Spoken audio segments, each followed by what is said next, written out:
दूसरों के घोटालों का खुलासा करके सत्ता में आए अरविंद केजरीवाल अब खुद एक बड़े घोटाले में फंसते हुए नजर आ रहे हैं।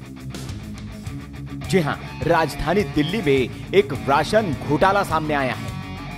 कंट्रोलर एंड ऑडिटर जनरल यानी कैग की रिपोर्ट में इस बात का खुलासा हुआ है कि दिल्ली में राशन ढुलाई के लिए कागजों में जिन गाड़ियों का जिक्र किया गया है वो जांच के दौरान स्कूटर और बाइक पाए गए। रिपोर्ट में यह भी कहा गया है कि इस बात पर भी संदेह है कि दिल्ली वालों को राशन बांटा भी गया है या नहीं। इसके साथ ही माल ढुलाई के लिए जिन गाड़ियों को दिखाया गया वो सारी फर्जी निकली है। वित्तीय वर्ष 2016-17 में दिल्ली की सत्तासीन केजरीवाल सरकार की ओर से किए गए ऑडिट रिपोर्ट पर भी कैग ने सवालिया निशान लगाया है।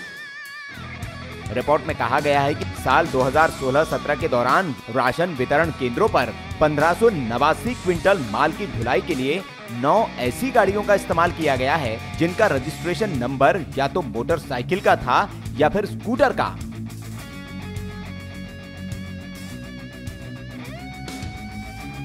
कैग की रिपोर्ट के मुताबिक दिल्ली में राशन की ढुलाई के लिए साल 2016-17 में कुल 207 गाड़ियों का इस्तेमाल किया गया। ऑडिट के दौरान ये बात सामने आई कि इसमें 42 गाड़ियां दिल्ली सरकार के परिवहन विभाग में रजिस्टर्ड ही नहीं थी।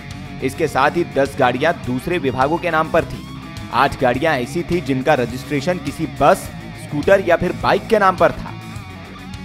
रिपोर्ट के मुताबिक एक साल में करीब 1589 क्विंटल माल एफसीआई के गोदामों से फेयर प्राइस शॉप तक पहुंचाया गया है, जो इन गाड़ियों से पहुंचाना लगभग असंभव है, जो इस बात को दिखाता है कि दिल्ली में बड़ा राशन घोटाला हुआ है। आपको बता दें कि ये घोटाला उसी तर्ज पर है जैसे बिहार में चारा घोटाला हुआ था। उस घोटाले में भी चारे की ढुलाई स्कूटर और बाइक से दिखाई गई थी। अब कांग्रेस इस मामले की सीबीआई जांच कर रही है। वहीं बीजेपी ने इस मामले में केजरीवाल सरकार पर मिली भगत का आरोप लगाया है। वायरल किडा न्यूज।